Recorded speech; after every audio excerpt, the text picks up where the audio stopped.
Thamani yako inategemea mahali ulipo. Sasa kopo la soda linaweza kuwa lile lile, ladha ile ile na ujazo ule ule, lakini bei yake hubadilika kulingana na mahali lilipo.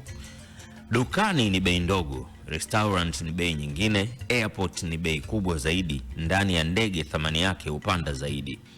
Somo kubwa hapa ni kwamba hata binadamu huwa hivyo hivyo. Watu wengi huanza kujiona hawana thamani kwa sababu hawathaminiwi walipo sasa.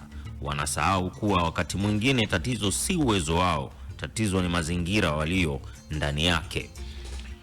Kuna sehemu utaonekana ni wa kawaida tu, lakini ukienda sehemu nyingine watu wataona uwezo wako, wataheshimu juhudi zako na wataona thamani yako halisi. Usikubali sehemu moja ikufanye ujione una maana.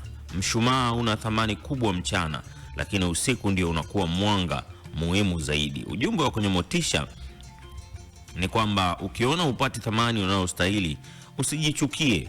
Wakati mwingine maisha yanahitaji ubadilishe mazingira, watu au sehemu unayopigania ndoto zako.